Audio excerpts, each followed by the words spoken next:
My name is Dr. Sanjay Govill. I'm the lead hepatobiliary surgeon and liver transplant surgeon at Apollo Hospitals, Bangalore. Today, I will be speaking to you on preoperative optimization of the patient for perihilar cholangiocarcinoma resection. Perihilar cholangiocarcinoma is not at all uncommon in the south of India. In the north, it is completely overshadowed by carcinoma gallbladder.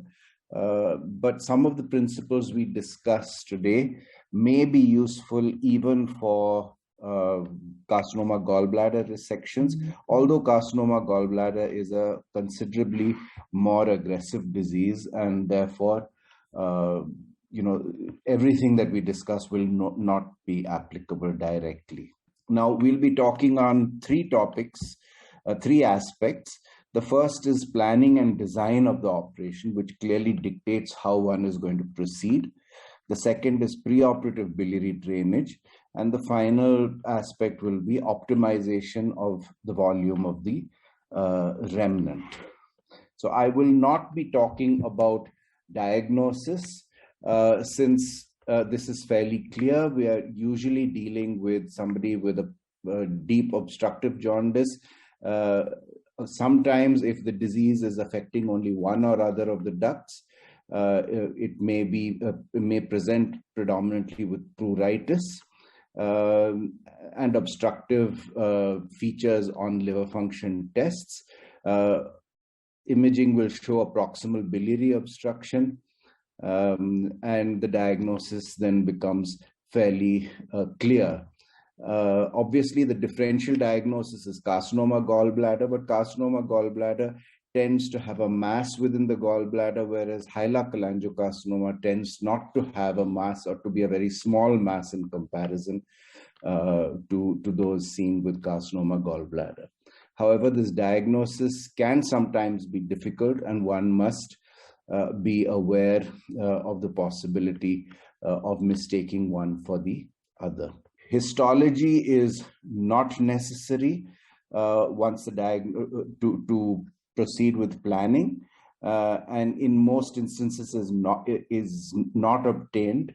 However, if it is deemed very important, then one could use brush cytology during endoscopic interventions, get biopsies using endoscopic ultrasound, or if one has a cholangioscope, one could actually visualize the tumor from within the bile duct and take appropriate biopsy. Right, with regards to planning and design, first of all, it's very clear that liver resection is necessary for the treatment of hilar cholangiocarcinoma, as it significantly increases the likelihood of an R0 resection and therefore overall survival. Now, the problem is that most, particularly trainees, have this feeling that they must immediately rush into determining the biliary anatomy, and that alone will determine the nature of the surgery that is required. And this is really speaking not true. And this is a sort of, this slide shows the progression of the thought process when I see a patient. So clearly, one of the first things we want to exclude is whether or not there are metastases present. Actually, with hilar cholangiocarcinoma, it is quite uncommon to have metastases within the, in the lung or elsewhere within the abdomen, apart from the hilar lymph nodes. And these do not really, if the metastases are limited to hilar lymphadenopathy, then this does not really alter one's plan of management at this point in time. The second step is to look for atrophy. Now, atrophy is very important. This is what it looks like. One could see here in this top slide here that the left side is atrophic. The ducts are very dilated, they're crowded together, there is no intervening liver parenchyma. Whereas on the right side, there has been compensatory hypertrophy. The ducts are, of course, dilated because of the distal obstruction, but the intervening parenchyma has hypertrophied and splayed out, separated these these bile ducts. And although this isn't a very good picture, but one can clearly see the demarcation of the collapsed atrophic left lobe and the hypertrophied right. This is another picture showing extreme atrophy and hypertrophy. You can see that this is all that is left of the right lobe in this patient, just this volume. This is the middle hepatic vein, and all the rest of the liver is a hypertrophied liver. Obviously, when you see atrophy, this has already determined which side of the liver you have to resect. You obviously have to always resect the atrophic side of the liver. The hypertrophied side is required for function. So the atrophy predetermines the site that you are going to, the side that you are going to resect. Next, we move on to vascular involvement, and without going into too much detail, if any one side of the liver, the vessels to the liver have been involved, then again, in most instances, surgeons would prefer to resect the side whose vasculature is involved rather than attempt to reconstruct the vasculature. Now, this is not an absolute rule, and certainly surgeons with experience in vascular reconstruction could preserve the side with vessel involvement. And we'll discuss this just very briefly. Let's discuss portal vein reconstruction first of all, or resection and reconstruction first of all. It's important to remember that the left portal vein is longer and extrahepatic, and therefore is more easily reconstructed than is the right, shorter and more directly intrahepatic portal vein. The right posterior portal vein is very often spared by the disease, and therefore a left trisectionectomy preserving the right posterior sector is often possible in quite a number of these patients. And there is also, when you're going extreme onto the left side, it is possible to reconstruct the portal vein, even if a long length of portal vein is involved, to reconstruct the portal vein using an interposition graft directly between the main portal vein and the portal vein within the rex recess, so that one is able to preserve blood supply, portal blood supply into the left lateral segment and the left lobe of the liver. So there is not much controversy about portal vein reconstruction. Many surgeons will be quite comfortable doing this, and there is a reasonably high degree of safety while performing such reconstructions. The story is a little different with arterial reconstructions. Much of the world still prefers not to perform arterial reconstructions. We do have experience with arterial reconstructions and have found that one is able to achieve an approximately 40% 2-year survival. You don't get long-term survivals with arterial reconstruction except in exceptional circumstances. Now, it's important to remember that the artery which is going to be caught by a hilar cholangiocarcinoma is always the right hepatic artery. The left hepatic artery is almost always spared. And the reason for this is, if you look at the anatomy of the biliary hilum, you'll find that the right hepatic artery runs immediately posterior to the confluence of the right and left bile ducts. On the other hand, the left hepatic artery is completely outside the hilum and enters the liver at the rex recess, in the rex recess. So you will it's actually only when one is doing a left hepatectomy that one is at all concerned with arterial reconstruction, because the remnant is then the right lobe, and you have to ensure that the right hepatic artery is free. It's also important to remember that is the right hepatic artery is either free or that you're able to reconstruct it. It's also important to remember that a replaced right hepatic artery, which comes directly from the superior mesenteric artery, does not cross behind the confluence of the bile ducts, but is placed posterior and towards the right side of the confluence of the bile ducts, and therefore is often spared in patients with cholangiocarcinoma. So a replaced right hepatic artery is actually is a good sign, and one may be able to resect without having to reconstruct the artery, because one can dissect the artery away from it. And finally, we come to the biliary anatomy. Now, for many years, we've seen pictures like this with very complicated biliary anatomy, and people call this biliary literacy, numbering all the ducts and all the subsegmental ducts from A, B, C, D.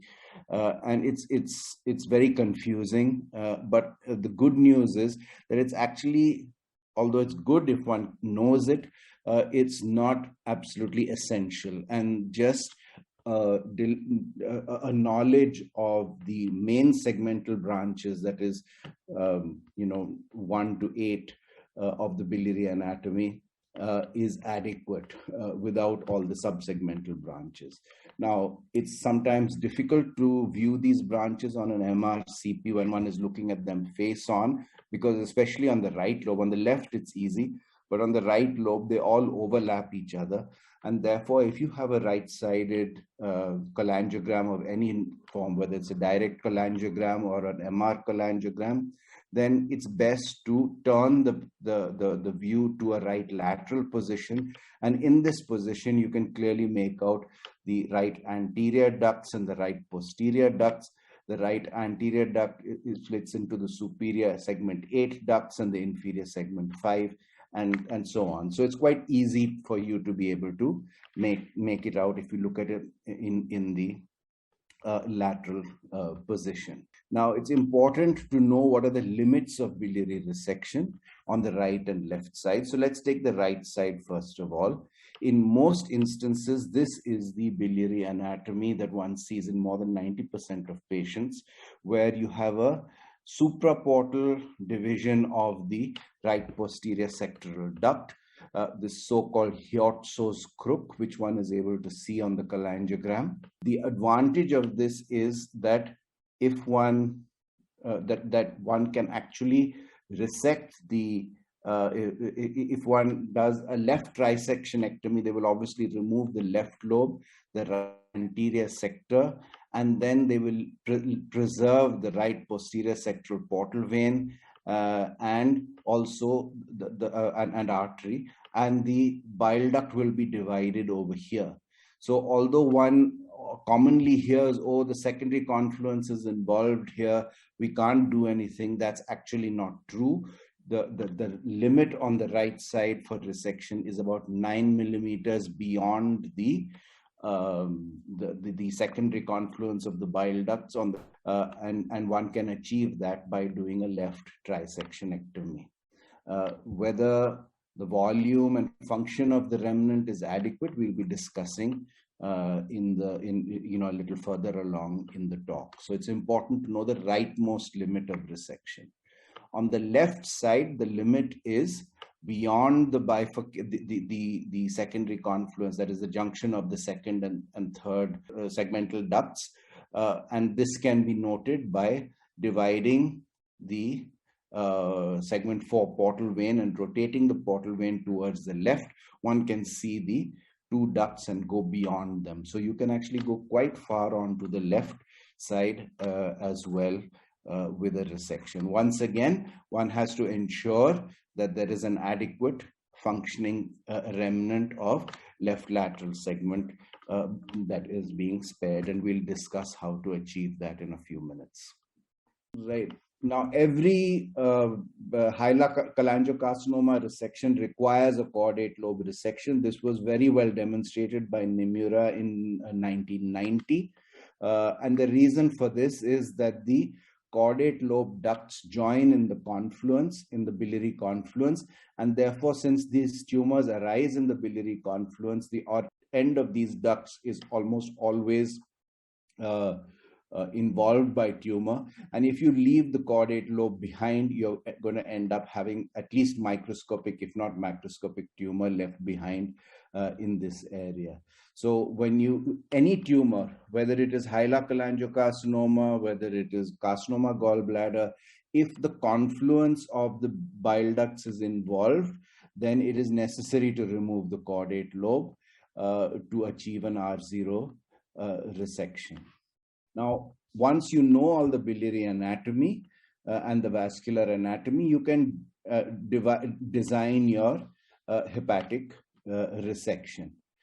So if you look here, for example, we have a tumor that is involving only the right and left main ducts and the confluence, and you can see only the caudate lobe ducts have the terminations of the caudate lobe ducts have been involved by the tumor, whereas the segmental ducts to segment 2, 3, 4, the right posterior and right anterior sectors are all uninvolved by disease. In such a case, it's possible to achieve an R0 resection by performing an extrahepatic bile duct resection, and the only portion of liver resection that is actually necessary is to resect the segment 1 or the caudate lobe.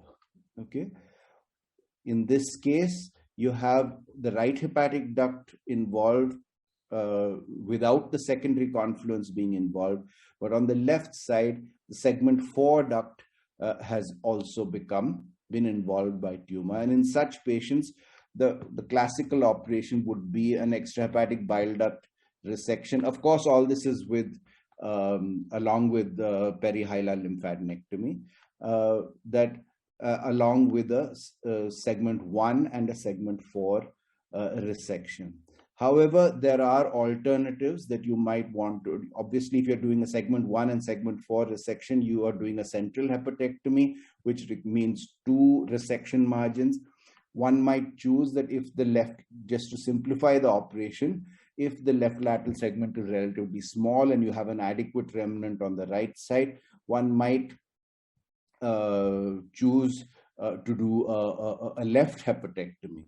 Now, if the vessels which are running behind, that is the right hepatic artery running just behind the confluence, has caught the tumor, then obviously you have a choice. You can either do a left hepatectomy and reconstruct the right hepatic artery to ensure arterial supply to the remnant, or what most people will do is, if they've got an adequate sized left lateral segment, they would prefer to do a right trisectionectomy, and then you don't have to worry about doing any kind of an arterial resection.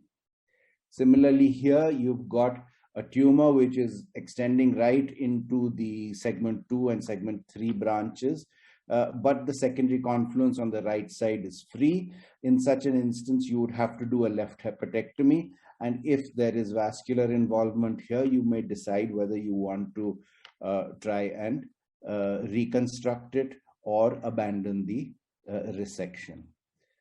Over here, you've got a tumor which is extending predominantly onto the right side. So this is a Bismuth-Corlett type 3A tumor, which is extending into the beyond the secondary confluence on the right side, but short of the left, the segment 4 branch. Then it may be possible for you to just perform a right hepatectomy, and if it's involving the secondary confluences on both sides, then you have the standard operation over many years has been a right trisectionectomy. However, once again, in both of these, you do have an option of considering if the left segments are too small, considering the possibility of a left trisectionectomy with or without a vascular resection as needed. The attraction of a left trisectionectomy is because the right posterior sector is always of a larger volume than the left lateral sector, and therefore, especially if there's no vascular involvement, one would be attracted by the possibility of a left trisectionectomy in selected patients, although it may not be your first go-to operation. Right. So now you've designed your hepatic resection. Now we have to prepare the remnant. You've decided what you're going to resect, what you're going to keep behind, and you then have to make sure that that following the resection, the patient is not going to go into a post-operative liver failure by making sure that the volume and function of that remnant is adequate. So one of the ways in which you can ensure that is by doing parenchyma preservation. Here we've done a central resection, one of my patients, and you can see the right anterior and right posterior sectoral ducts, and here the left, the duct to the left lateral sector. And in this patient, we have removed segments 1 and 4. Before we go on to the optimization of the bile, of the bilirubin and function and volume of the remnant, it's also important for you to do a volumetry. I'm showing you the biliary anatomy over here, and you can see that this is just an approximation, that the right posterior sector is about 35% of the volume, the right anterior sector 30% of the volume, segment 4 about 15%, and segment 2 and 3 about approximately 20%. Now, there's very good software on most CT scanners which gives you an adequate idea of the volume. We use this particular volumetry, which is by proprietary software, which is available in Bangalore and is quite cheap. There are a lot of different proprietary softwares available for volumetry and anatomy, and it's entirely up to you which one you want to use. But I hasten to reiterate that what is available on your CT scanner is adequate, and you do not need fancy CT volumetry. So now, which patients require preoperative biliary drainage? For years and years, we've all been taught that everyone should undergo preoperative biliary drainage because it reduces the risk of postoperative liver failure. And this was based on the work done by stalwarts like Professor Nimura and Professor Nagino. And in Japan and in many countries in the East particularly, they still follow this, that every patient undergoes a preoperative biliary drainage. And many surgeons who are starting out on these resections prefer to do it routinely, and that is entirely, I mean, it's acceptable, but as I'll show you, it may not be necessary. Subsequent to the work done by Professor Nimura and his team, there have been a number of articles which have been published demonstrating that resection is safe. Major hepatectomy is safe even without preoperative biliary drainage in jaundiced patients. And I'll just discuss this in a little more detail. Now, the reasons for this is that preoperative biliary drainage may be detrimental. It's well known to cause complications. We all know that septic complications and cholangitis are much commoner, pancreatitis, hemorrhage, and also in about 5% of patients, there will be seeding along the particularly if you've done a PTBD, seeding along the PTBD track will cause tumor to disseminate to the peritoneum and to the anterior abdominal wall. So this does do harm. Preoperative biliary drainage can do harm. Now, there is a systematic review looking at all the studies which have looked at this specifically and looked at this topic, where they found that whether you did preoperative biliary drainage or you didn't, that there was no difference in mortality after resection. There was a greater morbidity in the preoperative biliary drainage group, predominantly sepsis related, and there was no difference in transfusion requirement, hospital stay, or operation time. And therefore, now for the last number of years, consensus has moved towards a selective preoperative biliary drainage in most parts of the world.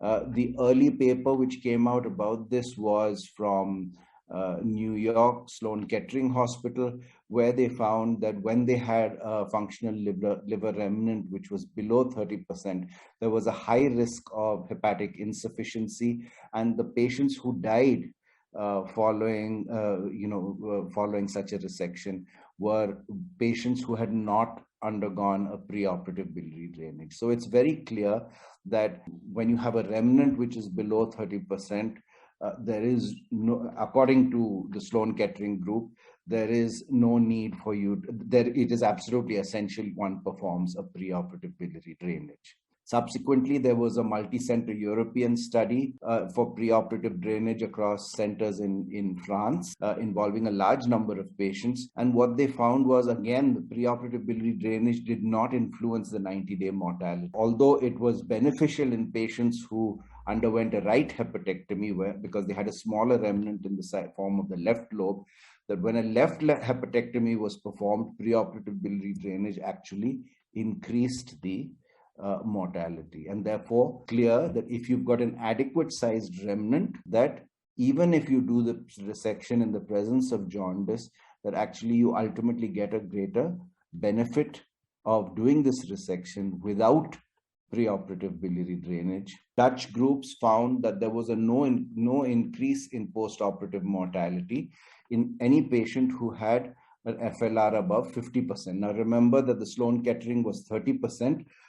That is probably very extreme, and nobody would, or very few people would be happy to proceed with a resection if they had only a 30% remnant, unless the patient was adequately drained.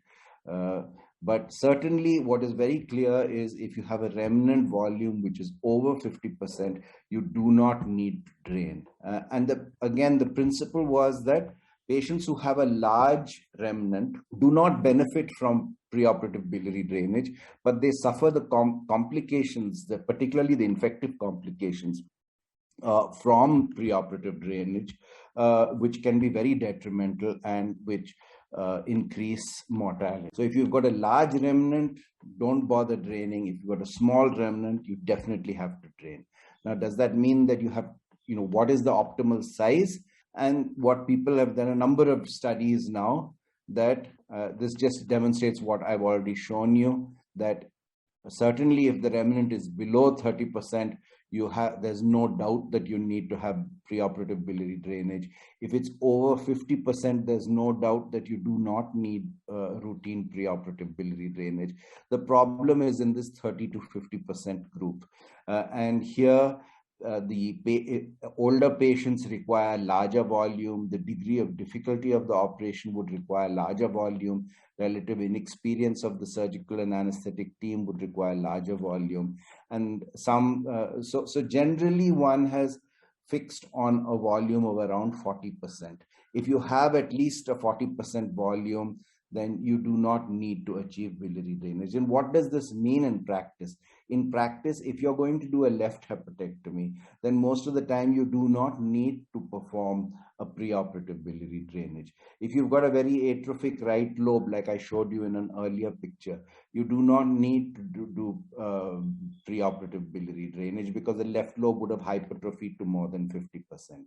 If you're planning a parenchyma preserving resection, again, you do not need necessarily to do a preoperative biliary drainage.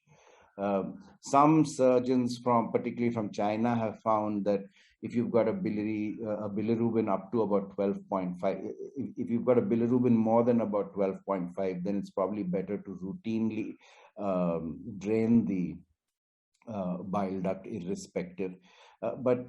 And certainly any patient with acute cholangitis, anybody who's going to have neoadjuvant therapy, or anybody who has some other comorbidity needing intervention. For example, if you've got a patient who needs cardiac stents and then a period of waiting before going for surgery, then obviously to relieve their jaundice and pruritus, one would need to perform biliary drainage. So the general rule is around 40%. If you have an FLR of over 40%, then you probably do not need biliary drainage. So how should you drain? Most of us still perform percutaneous transhepatic biliary drainage. The world has moved on to endoscopic drainage, either with a stent or a nasobiliary drain. The big deficiency of percutaneous transhepatic drainage is the possibility of tumor seeding along the tract and also bile loss. Although if you internalize this stent, then you can ensure that bile still gets into the GI tract. The higher the stricture, the more likely, because you're going to divide the liver into multiple small segments, the higher the likelihood that you're going to need percutaneous drainage to selectively drain the different sections of the liver. And how long should you keep this the bile duct drained? The old thinking was that you need to wait for at least 4 weeks for the bilirubin to return to normal and all the immunological benefits of a normal bilirubin to be restored. However, I mean, certainly we, and I think most people now would just get on with the operation as soon as the bilirubin comes down below about milligram percent. Beware of non-resolution of jaundice after stenting or drainage, because this suggests that you've got a lousy, a poor liver function. If you're sure that you've achieved adequate drainage. The principle is always to drain the lobe that one is going to preserve, that is the FLR. You drain the FLR. If jaundice persists beyond that, then you may have to drain the opposite side as well. But this is a poor prognostic sign, and one must be wary if you don't get complete resolution of bilirubin after drainage of the FLR. So, principle is above 50%, there's no need for you to do any kind of drainage. Between 40 and 50%, most people would consider, would perform drainage. And some people would decide on the basis of the level of bilirubin. And if they've got a young patient, they may proceed directly to resection. But anything less than 40%, please go ahead and drain the remnant. Now, what about optimization of function? There are two techniques. Supposing you've decided on an operation, you've decided that, let's say, you're going to preserve the left lateral segment and you're going to do a right trisectionectomy. Then you do a volumetry and you find that the left lateral section is only 30%. Or 28% or something like that. And then now you have to augment that proposed remnant. And you've got two main techniques for doing this. I'm not going to talk about ALPS in this scenario, but that is a third technique which is possible. The two main techniques are portal vein embolization, which is by far the commonest, and the other is total venous deprivation, in which one embolizes both the portal vein as well as the hepatic. So what is the ideal indication for portal vein embolization? No one's quite sure. Portal vein embolization is largely done in Japan, and in the rest of the world, you see it's very much underutilized in comparison to what is being done in Japan. And certainly in Japan, the two reasons for performing this are if they have a remnant below 40%, a planned remnant which is below 40%, or they have a poor ICG retention. Then they would want to augment the remnant using portal vein embolization. Normally, one does not perform portal vein embolization until the bilirubin comes down below 5 milligram percent. However, there are a number of articles demonstrating that it can be performed synchronously with preoperative biliary drainage, even with higher levels of bilirubin, without any harm. I personally do not have experience with this, but I know there are centers in India doing this with success. Now, if one is planning a right trisectionectomy and going to base your remnant on the left lateral section, then it's important that you also embolize segment 4, because it's only by embolizing segment 4 that one is able to achieve a really good increase in the volume of the left lateral section. Portal vein embolization is a very safe procedure as long as you have a good interventional radiologist. Adding the segment 4 embolization is sometimes difficult, and that's where the experience is necessary. If you, despite adequate embolization, you get inadequate hypertrophy. That means you do not get at least a 10% hypertrophy. Then that suggests that you've got very poor liver function, and one should not proceed with resection unless one is able to detect that some veins have been inadequately have not been occluded, and that the portal vein embolization is incomplete.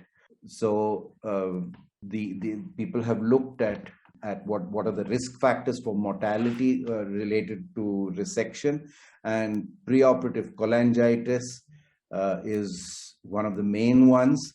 Preoperative cholangitis does not occur if one does not do a preoperative biliary drainage, and that is why it's very important to be selective about this process. If you've got a small FLR or you've got an incompletely drained bile duct, even if the FLR is borderline. People are moving away gradually from looking only at volume. So far, we've only assessed volume because we haven't had ways of determining function of the remnant, but the mebrofenin scan has been used by the group from Amsterdam to assess the function of the remnant. I personally do not have experience of this in the setting of hyalocholangiocarcinoma, although I have used it in other settings. So this is something that can be used. The others which are in development are using the hepatobiliary contrast agents in liver MRI. This is also in development, and hopefully within the next, in a short while, there will be good techniques of assessing remnant function and not just remnant volume. If you do not get adequate hypertrophy with, supposing you do not get adequate hypertrophy with portal vein embolization, one can combine it with liver total venous deprivation, which means also embolizing the hepatic veins to the site that are going to be resected. The principle is that if one only embolizes the portal vein, then the artery is continuing to supply the remnant, and the artery actually increases the arterial supply. The blood flow through the artery actually increases. On the other hand, if one performs a hepatic vein resection as a hepatic vein occlusion as embolization along with a portal vein embolization, the arterial flow into that portion of the liver actually reduces and is diverted to the unembolized portion. So therefore, both portal and arterial flow are diverted to the future liver remnant, and therefore the degree of atrophy and hypertrophy that one achieves is considerably better. And one is able to increase the amount of hypertrophy by at least 10 to 15% or maybe more. One combines these two techniques. And here is a picture, not from my own case, but from, this is from South Korea, a center in South Korea where they have, this is the patient, where they have first performed a PTB, then they have performed portal vein embolization and subsequently a hepatic vein embolization as well. And then finally, they've achieved a good volume related with resection. So I'd like to conclude by saying, take care designing the operation. Specifically, don't just focus on the biliary involvement. Think about atrophy, vascular involvement, as well as biliary involvement. Design your operation carefully. Once you've designed your operation and you know which your remnant is going to be, you need to optimize the volume and function of that remnant. Certainly, selectively perform preoperative biliary drainage if your FLR is below 40%. Between 40 and 50% FLR, please use your discretion. Older patients, you might want a larger FLR. Less experienced surgeons might want a larger FLR, or perform preoperative biliary drainage. portal vein embolization if you have an FLR below 40% so that you achieve an adequate remnant. And you will selectively decide on the role of portal vein embolization even when the FLRs may be larger. If you've got a poor ICG retention, or your technician mebrofin SPECT scan, or if you've got you're using the hepatobiliary contrast agents. If any of these suggest inadequate function of the remnant, once again, you would need to enhance your remnant with portal vein embolization or total venous deprivation. Thank you very much.